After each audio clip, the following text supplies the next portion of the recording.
신앙을 가진 사람들은 대부분 하나님께 쓰임받기를 원합니다. 하나님께 끝까지 쓰임받는 사람도 있지만 중간에 버림받는 사람도 있는 것이 안타까운 현실입니다. 그러면 하나님께 쓰임받는 자와 버림받는 자, 무슨 차이가 있을까요? 하나님이 사람을 쓰시는 기준은 무엇일까요? 그것은 세상의 조건이나 능력이 아닙니다. 우리는 뭔가 좋은 조건, 기준이 뭔가 남들보다 뛰어나고 재능도 있고 이런 것을 생각하는데 하나님의 기준은 그게 아니에요. 하나님의 마음에 들어야 합니다. 스펙이 아니라 하나님의 마음에 드는 사람, 이것이 하나님이 쓰시는 사람입니다. 오늘 본문에 보면 하나님의 마음에 드는 한 사람이 나오는데 그가 사울입니다. 이 사울에 대한 이야기는 사무엘상 9장부터 31장까지 상당히 많은 분량을 차지하고 있습니다. 오늘 설교 본문 전체는 사무엘상 15장 전체를 보고 있는데 그 중에 일부분을 읽었습니다. 이 15장에는 두 가지 사건이 나옵니다. 하나는 사울이 아말렉과 전쟁하는 이야기가 있고 또 하나는 사울이 이 일에 대해서 뭔가 잘못된 일이 있어서 책망을 받는 그런 장면으로 연결됩니다. 하나님께서는 사울에게 아말렉을 진멸하라 이렇게 명령을 내렸어요. 그래서 사울이 보병 20만 명을 데리고 출정을 합니다. 그런데요, 파죽지세로 밀어붙여서 대성을 거두고 거기 있는 아각 왕을 사로잡습니다. 그리고 많은 것들을 죽였는데 일부만 데리고 옵니다. 오다가 저 갈멜에서 승리의 기념을 하는 기념비를 세우게 되어집니다. 그리고 나서 왕이 있는 길갈로 돌아옵니다. 마침 길갈에 있을 때에 사무엘이 찾아오거든요. 사무엘이 와서 딱 보니까 주변에서 막 이상한 소리가 들리는 거예요. 양의 소리, 소의 울음소리 막 들리니까 왕이요, 이게 무슨 소리입니까? 이렇게 물으니까 이 사울이 뭐라고 변명하냐면요, 그거요 하나님께 제사 드리려고 제가 가져온 겁니다 이렇게 이야기합니다. 17절 함께 읽어봅시다. 사무엘이 이르되 왕이 스스로 작게 여길 그때에 이스라엘의 지파의 머리가 되지 아니하셨나이까? 여호와께서 왕에게 기름을 부어 이스라엘의 왕을 삼으시고 이렇게 이야기했어요. 이것은 과거에 10장에 나오는 그 이야기를 끄집어 온 거예요. 지금 사무엘이 사울을 질책하는데 너 당신이 과거의 모습을 돌아보세요 이 뜻이거든요. 유진 피터슨이라는 유명한 분이 있었는데 메시지 성경이라는 예수입니다. 이것은 잘 이해되도록 풀어졌는데 거기에는 뭐라고 나오냐면 사무엘이 말했습니다. 처음 이 길에 들었을 때에 당신은 보잘것없는 사람이었습니다. 왕께서도 그것을 알고 있습니다 이렇게 이야기해요. 그때에 하나님께서 당신을 이스라엘 가운데 가장 높이 두셔서 왕으로 삼으셨습니다 이렇게 풀이하는데요. 자, 이 사무엘은 사울이 왕으로 기름 부음 받을 그 당시를 회상하고 회고시키고 있어요. 왕으로 세울 때에 사무엘이 찾았는데 사울이 안 보이는 거예요. 사람이 안 보이는 거예요. 이 사울이 얼마나 덩치가 크고 준수하냐면 키는 다른 사람보다 어깨 위에나 되고 얼굴이 너무너무 잘생겼어요. 그리고 아주 용맹했습니다. 근데 왕으로 세울 때 어디로 갔을까요? 여행용 그 진보다리 사이에 숨어 있습니다. 한번 상상해 보세요. 덩치 크고 그 키 큰 사람이 머리를 진보다리에 집어넣고 엉덩이를 쑥 빼고 있는 그 모습이 얼마나 참 희한하게 보입니까? 그만큼 순수하고 겸손했다는 거죠. 하나님이 그를 왕으로 세운 이유가 뭐냐? 스스로 작게 여겼다는 거예요. 나는 부족한 사람입니다. 그래서 하나님이 그걸 아시고 이스라엘의 왕으로 세우셨어요. 문제는 왕이 된 이 사울이 어느 순간부터 변질되기 시작했습니다. 마음이 변했어요. 그런데 그 상황 속에서 하나님이 아말렉을 진멸하라는 명령을 내렸습니다. 사울은 하나님이 시키는 대로만 하면 되는데 시키는 대로 한 것이 아니라 자기가 하고 싶은 대로 한 거예요. 듣고 싶은 것만 듣고 하고 싶은 거 하고 자기 마음대로 했다는 것, 이게 문제였던 거예요. 안 한 게 아니에요. 그래서 이렇게 변질돼 버린 것, 이것이 사울의 문제거든요. 왜 이 모양이 되었을까요? 순수하고 겸손했던 그 사울의 모습이 어디 가고 이렇게 변질된 모습으로 드러나고 있을까요? 사울은요, 처음부터 그런 사람 아니에요. 아버지의 말씀에 정말 순종 잘하고 참 순종의 사람이다, 그렇게 평가를 받을 만큼 인품과 인격이 좋았습니다. 그는 스스로 늘 작게 여겼어요. 그래서 이스라엘 12지파 중에서 하나님이 그를 채운 이유는 스스로 작게 여겼기 때문에 하나님이 그를 높여서 이스라엘 왕이 되게 했단 말이에요. 하나님이 보신 게 뭐예요? 스펙이 아니라 하나님을 향한 마음이었습니다. 이 사울의 마음을 보고 하나님이 그를 왕으로 세우셨어요. 왕이 된 이 사울은 어느 날부터 태도가 확 달라졌습니다. 하나님 없이도 내가 무언가 할 수 있겠다는 생각이 들어오면서부터 변하기 시작한 거예요. 그냥 하나님 없이도 내 마음껏 살 수 있다는 그때부터 달라진 거죠. 그래서 아말렉 전쟁을 나갔을 때는 크게 승리를 거두었고요, 이 승리 후에는 그가 자기의 공로를 스스로 치하하는 기념비를 세웠다는 것이지요. 자, 여러분, 이 아말렉 전쟁은 단순한 전쟁이 아니에요. 이것은 하나님의 심판의 의미가 있습니다. 하나님이 직접 유황불로 때릴 수도 있지만 이 사울에게 심판하게 하는 것은 이들의 모습을 보고 하나님을 떠난 자들은 이렇게 심판한다는 것을 보여주는 것이죠. 아말렉이 누굽니까? 출애굽할 때 맨 후미에 있는 이스라엘 백성들을 주도적으로 약탈하고 죽이고 그렇게 했던 그것을 하나님이 기억하고 아말렉을 진멸하기로 사울을 통해서 그렇게 정리했던 거예요. 사울은 누굽니까? 하나님의 집행관으로 수행될 뿐이에요. 자기가 잘난 것도 없고 자기가 할 것도 없고 시키는 대로만 하면 되는 겁니다. 이게 결코 어려운 일이 아닙니다. 그런데요, 사울은 내 생각이 들어갔어요. 순종을 했는데 형식적인 순종을 했습니다. 그 내면은 자기의 명예를 높이고 욕심이 많아졌고 뭔가 갈취하고 싶은 그런 마음이 강했던 것이죠. 전쟁에서 이긴 이후에 이 사울의 행동을 보면 정말 이해할 수가 없어요. 12절을 보면 그 얘기가 잘 나옵니다. 함께 읽어봅시다. 사무엘이 사울을 만나려고 아침에 일찍이 일어났더니 어떤 사람이 사무엘에게 말하 이르되 사울이 갈멜에 이르러 자기를 위하여 기념비를 세우고 발길을 돌려 길갈로 내려갔다 하는지라, 이렇게 이야기하고 있습니다. 자, 이 사무엘이 들었을 때 이 마음을 들어서 무슨 생각이 들까요? 마음이 굉장히 아팠겠지요. 전쟁 끝났으면 하나님의 일을 수행했으면 끝. 그런데 왜 기념비 세웠을까요? 기념비는 언제 세우죠? 그 사람이 죽은 다음에 이분의 공을 기리기 위해서 후세 사람들이 세워주는 게 기념비잖아요. 그런데 살아생전에 자기를 위하여 공적을 기리는 이 사울의 모습을 보세요. 이전에 스스로 작게 여기던 겸손의 모습은 싹 사라져 버렸습니다. 자기를 높이는 교만으로 변질되어 버렸어요.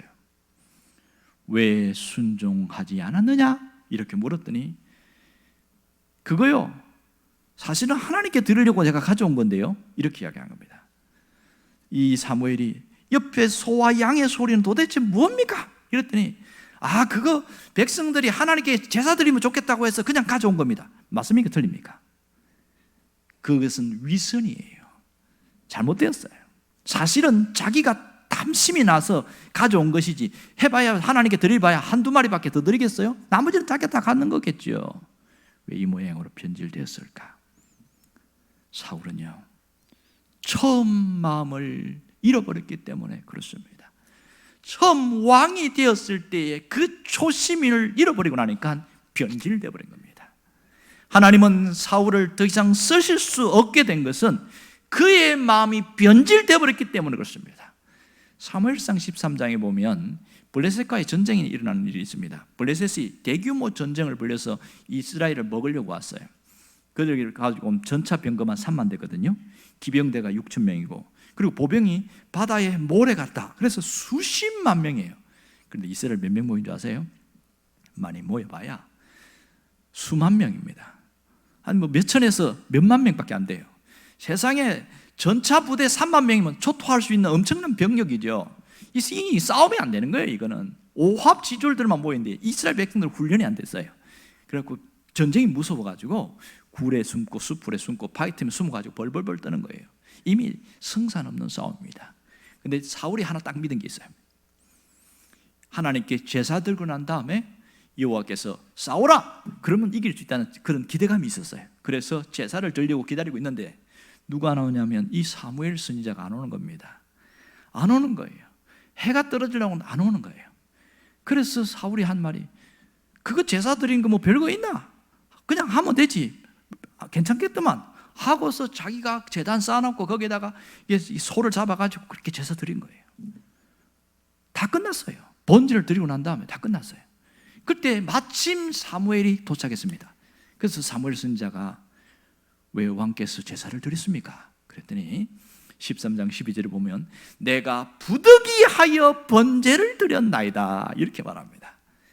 이 사울이 변명을 하는데 지금 블레셋은 밀고 오지, 지금 백성들은 마음이 흔들려가지고 떠나려고 하지, 이렇게 전쟁을 해야 되는데 제사들을 사무 선지자님 안 오고, 그러니까 백성들을 위하여 이 명분을 내세운 거예요. 여러분, 명분보다 더 중요한 게 질서예요. 그래서 사울이 그 일을 행한 걸 보고 사무엘이 뭐라고 그럽니까? 왕께서는 망령되이 행하였습니다. 왕의 하나님 여호와께서 내리신 그 명령을 지키지 않았습니다. 이렇게 이야기하는 거예요. 그 제사 드린 것 자체가 하나님을 무시하는 교만인 거죠. 제사는 누구만 드려야 되죠? 오직 제사장만 해야 되는 일을 왕이라고 권세가 있다고 함부로 한 것, 이것은 하나님을 무시하고 하나님에 대한 교만의 태도입니다. 이 하나님의 명령까지 급하면 어길 수 있지 뭐, 그것이 그 속에 들었던 거예요. 그는 교만해버렸어요. 이전의 순수함과 겸손은 싹 사라져버렸습니다. 왕이 된 지 2년 만에 변질되어 버렸습니다. 왜 그랬어요? 처음 마음을 잃어버렸기 때문에 그렇습니다. 초심을 잃어버렸어요. 그랬더니 그 속에 불신앙이 찾아왔습니다. 불순종이 꽉 찼어요. 그러면 무너질 수밖에 없지요.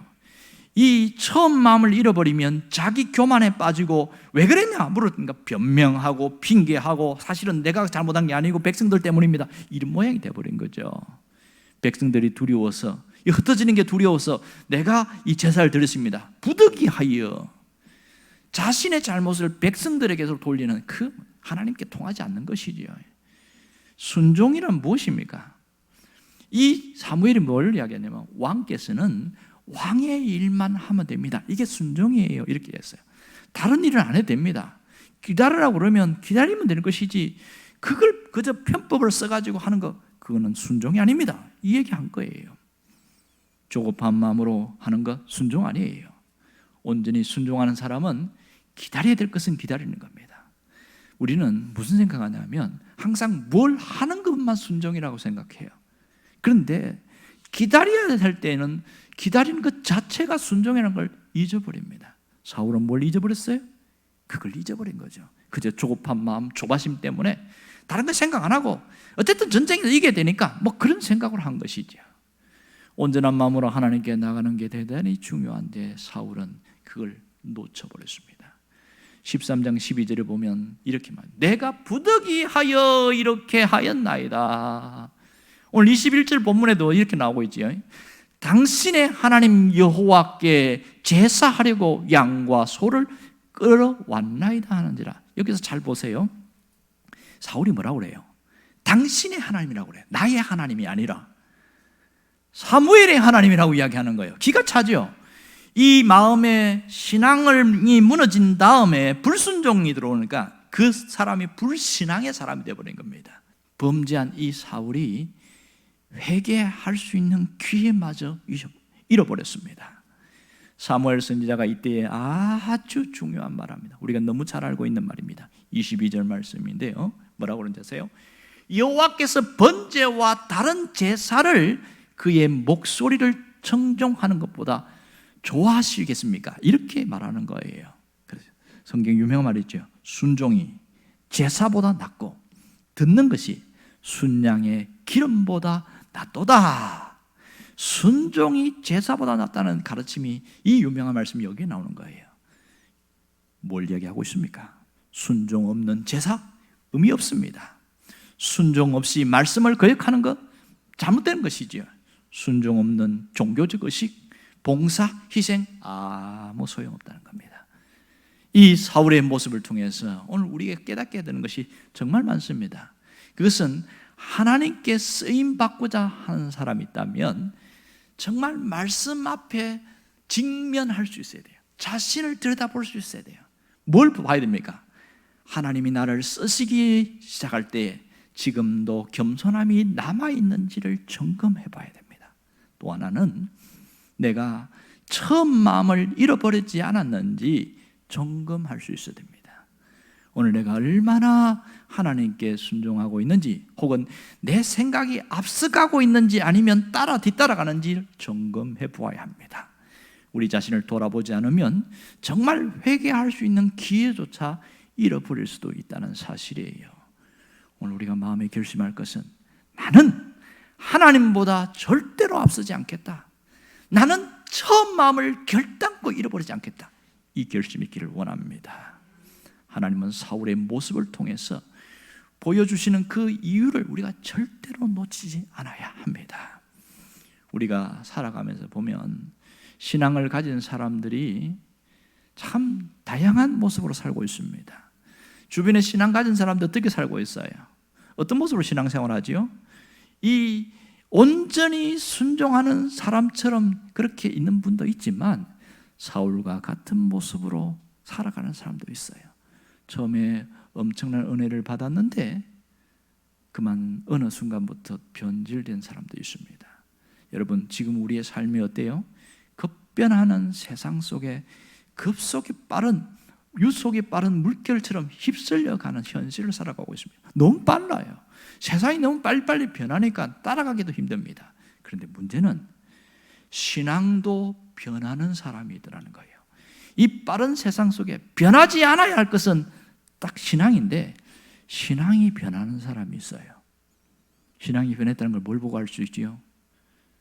처음 마음이 무너졌어요. 초심을 잃어버렸더라고요. 오늘 우리 자신은 내 신앙은 어떤지 한번 돌아봐야 됩니다. 주일날 와서 예배를 잘 드립니다. 찬양도 하고 기도도 하고 또 평일에 성경도 읽고 예배 드릴 때 헌금도 하고요. 뭐 할 수 있으면 봉사도 하고 이렇게 신앙생활하는 거 잘하는 거지요. 맞습니다. 전보다 나빠진 게 하나도 없어요. 여전히 똑같아요. 그러면 그 똑같은 모습 속에 신앙에는 문제가 없는가를 돌아볼 수 있어야 됩니다. 그런 속에서도 신앙의 변질이 올 수 있다는 거예요. 뭘 통해서 알 수 있습니까? 꼭 지켜야 할 것, 꼭 해야 할 것을 하지 않을 때에 변질이 옵니다.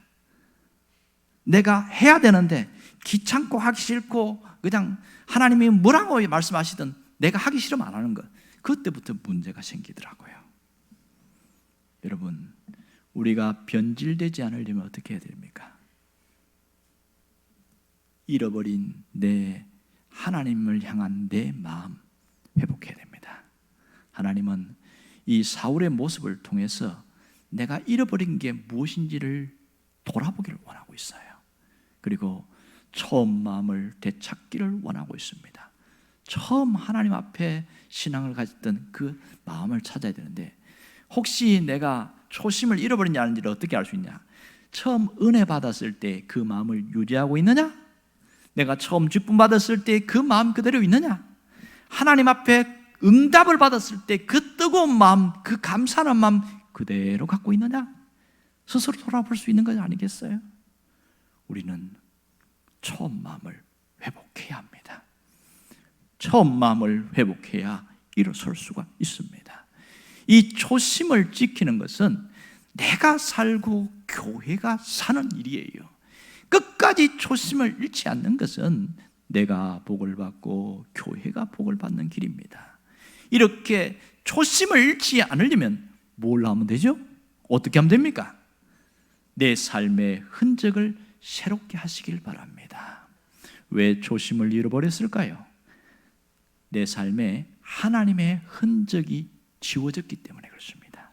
하나님의 흔적이 지워지면 초심이 무너집니다.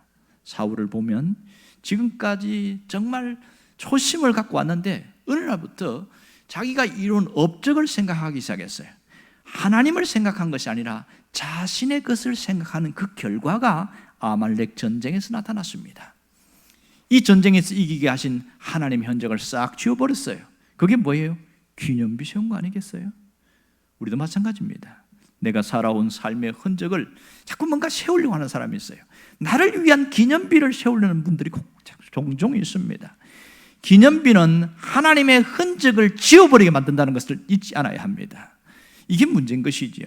12절에 보면 그 얘기가 나옵니다. 사울이 갈멜에 이르러 자기를 위하여 기념비를 세우고, 여기서 무너졌죠? 하나님을 위하여, 하나님의 영광을 위하여 기념비 세운 게 아니에요. 자기를 위하여. 우리도 마찬가지입니다. 주를 위해서 얼마든지 할 수 있습니다. 뭔가를 하나님 앞에 특별하게 뭔가를 드릴 수 있어요. 그런데 드리고 난 다음에 싹 잊어버려야 됩니다. 기억하는 순간 그것은 자기를 위하여 세운 기념비가 됩니다. 내가 얼마를 했는데, 내가 얼마나 헌신했는데, 그 순간부터 변질되기 시작합니다. 만일 우리가 하나님의 흔적이 우리 삶에 나타나지 않는다면, 하나님이 하신 일이 내 삶에 기억되지 않고 지워버렸다면 하나님이 어떻게 글을 쓰실 수 있겠어요? 하나님은 재능이 있어서 쓰는 게 아니라 마음이 변하지 않았을 때 끝까지 쓰십니다. 하나님은 능력 있는 사람을 쓰는 것이 아니라 온전히 하나님 마음에 합한 자를 쓰십니다. 그러나 자기를 위하여 기념비를 세웠다는 이것을 주의해야 됩니다. 비단 사울만 그럴까요? 우리도 마찬가지겠지요. 내 삶에 나를 위하여 쌓는 기념비가 있고 하나님을 위하여 뭔가 했는데도 그것을 자기가 기억하고 붙들면서 내가 얼마나 했는데 그때부터 무너지는 겁니다. 여러분, 하나님을 위한 기념비를 세울 수 있기를 바랍니다. 내가 나를 세우는 기념비는 무너져야 되는 거예요. 성경에요, 하나님의 역사를 기념하는 두 종류의 기념비가 나오는데, 하나는 여호수아 4장에 나오는 요단강을 건넌 이후에 세운 기념비가 있습니다. 12지파를 의미하는 12돌을 세워놓고 하나님의 역사하심을 기억하고 요단강 강물이 갈라진 것을 보고서 후대 사람들이 이 기념비가 뭐냐? 이것은 하나님이 요단 강물을 이렇게 갈른 흔적입니다. 그걸 깨닫게 하는 것이에요. 또 하나는 미스바에 세운 기념비인데요, 엄밀하게 말하면 미스바와 센 사이에 세운 겁니다만은 이스라엘 백성들이 미스바에 모여서 금식하고 회개하고 신앙적 결단을 했어요. 그때에 블레셋이 침공해 옵니다. 엄청난 대군을 끌고 오는데 무방비 상태죠. 그때 사무엘이 기도하는데 하나님의 주권적인 역사가 나타납니다. 하늘에서 천둥과 우레 번개가 막 쳐가지고 그 블레셋 사람들이 초토화돼 버린 거예요. 그냥 이삭 죽게 해서 이겼어요. 얼마나 그때 하나님의 역사가 강했는지 잃어버렸던 영토를 더 확장해서 얻었어요. 확장해서 얻고 난 다음에 이 사무엘이 미스바와 센 사이에 기념비 가운데 딱 세워놓고 하나님이 여기까지 도우셨다, 에베네셀, 이렇게 해서 기념비 세웠습니다. 그런데 사울이 세운 기념비는 그것과 정반대의 기념비였습니다. 자기를 위하여 전쟁 승리를 기념하고 자기를 위해 세웠어요. 하나님께 영광 돌리지 않았습니다. 하나님께 돌아갈 영광을 자기가 취했다는 것이 심각한 문제입니다. 그 마음속에 뭐가 있을까요? 자기 자랑, 자기 명예를 높이는 것, 이 엄청난 전쟁에 이긴 것을 오래도록 기억하게 하려는 것, 그것이 사울에게 있었습니다. 그런데 현실은 어떻게 된 줄 아세요? 당대의 왕위가 끊어졌습니다. 온 가족이 몰살했어요. 블레셋 전쟁에서 가문이 다 망해버렸어요. 그리고 부끄러운 기념비가 되어버린 거예요. 마찬가지죠. 우리는 살아온 삶의 흔적이 남습니다. 어떻게 살든지 삶의 흔적이 남아요. 여러분, 어떤 분이 이런 얘기하는 건 있는데, 삶의 흔적은 시간의 발자국입니다, 이렇게 이야기했어요. 또한 시간은 멈추지 않고 앞을 향해서 가고 있다는 것은 우리에게 축복입니다. 지나간 시간의 흔적을 지울 수는 없지만 새로운 흔적을 만들어낼 수 있는 것은 기회입니다. 기회입니다. 하나님은요, 우리가 과거의 슬픔을 딛고 앞으로 나아갈 수 있도록 시간을 주셨어요. 기회를 주셨습니다. 우리의 지금 시간은 이 한 시점에 머물러 있는 게 아니에요. 하나님은 우리가 당한 아픔이나 슬픔이나 그곳에 우리가 머물러 있기를 원치 않아요. 실패의 자리에 머물러 있기를 원치 않습니다. 하나님은 새로운 일을 만드시고 창조하시는 분이십니다. 믿습니까? 우리 자신들에게, 우리 삶에 그렇게 역사하신다고요. 그래서 우리는 하나님을 따라서 아픔과 슬픔과 실패를 딛고 새로운 역사를 써내려 가야 합니다. 반대로 지금까지 잘못된 길로 간 적이 없어요. 잘 왔어요.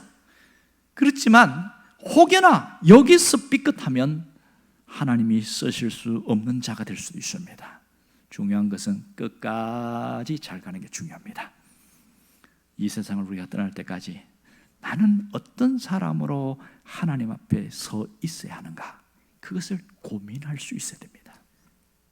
이렇게 초심을 잃지 않는 사람은요, 내 삶에 하나님의 흔적을 써내려가야 합니다. 내 삶에 하나님의 흔적을 남겨야 합니다. 내 삶에 하나님의 흔적을 남기는 사람은요, 인생을 헛되게 살지 않습니다. 그런 사람은 내 인생의 기념비를 세우지 않고 이 삶의 모든 것은 하나님의 기념비를 만들어 나간다는 것이지요. 삶에 하나님의 흔적이 있기를 바랍니다. 삶에 하나님의 기념비를 세울 수 있기를 바랍니다. 사람은 우리 마음에 흔적이 남습니다. 과거의 삶의 흔적이 그대로 묻어나요. 그래서 어느 날 문득 과거의 기억이 떠오르는데 좋은 기억이면 얼마나 좋겠어요. 그러나 안 좋은 기억들이 떠오르기 때문에 괴롭고 힘든 것이죠. 그 중에 가장 큰 기억은 뭔지 아세요? 죄의 흔적입니다. 그 죄의 흔적은 우리 영혼에 남아 있어요. 이것이 끊임없이 우리를 괴롭히는데 이것을 뭐라고 하냐면 죄의 굴레에 씌었다, 이렇게 말합니다. 감당할 수 없는 거예요. 그러나 신앙인들에게는 놀라운 은혜가 있는데 그 죄의 굴레에서 벗어날 수 있는 비결이 있습니다. 그게 뭡니까? 십자가 보혈입니다. 죄 사함을 받은 사람들은 거기서 벗어날 수 있는 거예요. 하나님 앞에서 죄의 흔적이 지워질 수 있다는 거예요. 무엇으로? 십자가 보혈 때문에 지워진다는 겁니다. 이 보혈의 능력은 모든 죄의 흔적을 덮고 예수 그리스도의 사랑의 흔적만 남게 한다는 사실입니다. 여러분에게 이런 흔적이 있기를 원합니다. 사람들은 죄를 용서한다고 하지만 그 사람에 대해서 무슨 생각합니까? 주홍 글씨가 쓰인 낙인을 찍듯이 저 사람은 저런 사람이야 라고 손가락질합니다. 그러나 예수님의 보혈은요, 싹 지워버려요. 어떻게?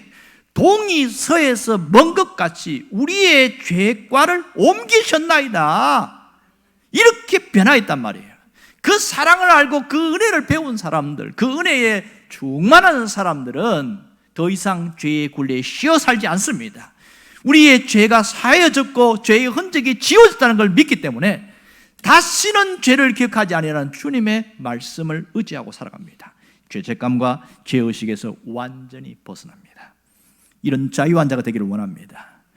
우리는 죄를 씌운 이 흔적이 남아있지만 이 흔적을 없애는 분은 예수님입니다. 이 흔적이 없어진 다음에는 무슨 흔적이 우리에게 남아있어야 될까요? 예수의 흔적이 있어야 됩니다. 죄의 흔적이 지워진 그곳에 예수의 흔적이 있어야 됩니다. 바울은 당당하게 이야기합니다. 갈라디아서 6장 17절에 보면 이렇게 말합니다. 이후로는 누구든지 나를 괴롭게 하지 말라. 내가 내 몸에 예수의 흔적을 지니고 있노라. 예수의 흔적을 지니고 있노라. 대단히 중요한 말씀입니다. 예수의 흔적을 지녔다는 것은 예수 그리스도와 함께 온몸과 마음과 영혼에 새겨진 지울 수 없는 자국이다, 그런 뜻이 되겠지요. 예수의 흔적을 스티그마, 그렇게 말합니다. 굉장히 유명한 말입니다. 스티그마, 자국, 마크, 이런 뜻인데요. 당시에 그 동물이나 사람들을 내 소유다 이렇게 할 때에 시뻘겋게 달군 쇠 가지고 탁 어깨나 등에다가 도장을 찍습니다. 그러면 이제 짐승 같은 경우는 엉덩이 쪽에 도장을 찍죠. 그러면 이 사람의 소유라는 거예요. 그게 이제 흔적, 스티그마입니다. 그것은 세 가지 의미가 있는데, 하나는 주인의 소유라는 표시고, 또 하나는 주인에게 절대적 복종을 해야 된다는 존재라는 의미고, 세 번째는 주인의 손에 생명과 죽음까지 달려있다는 그런 표가 흔적이에요. 그런데 바울은 나는 죄의 흔적은 지워졌고 예수의 흔적이 내 안에 있다, 이렇게 말합니다. 예수의 스티그마가 내 안에 있다는 겁니다. 이런 사람에게 자신의 흔적이나 자신의 기념비 세울 수 있을까요? No. 여러분, 그런데 변질된 사람은요, 예수의 흔적이 지워지고 자신의 흔적을 거기에다가 내세웁니다. 내 이름을 드러내려는 사람들이 있어요. 변질되면 그렇습니다. 오늘 이 자리에는 그런 분이 단 한 분 없기를 원합니다.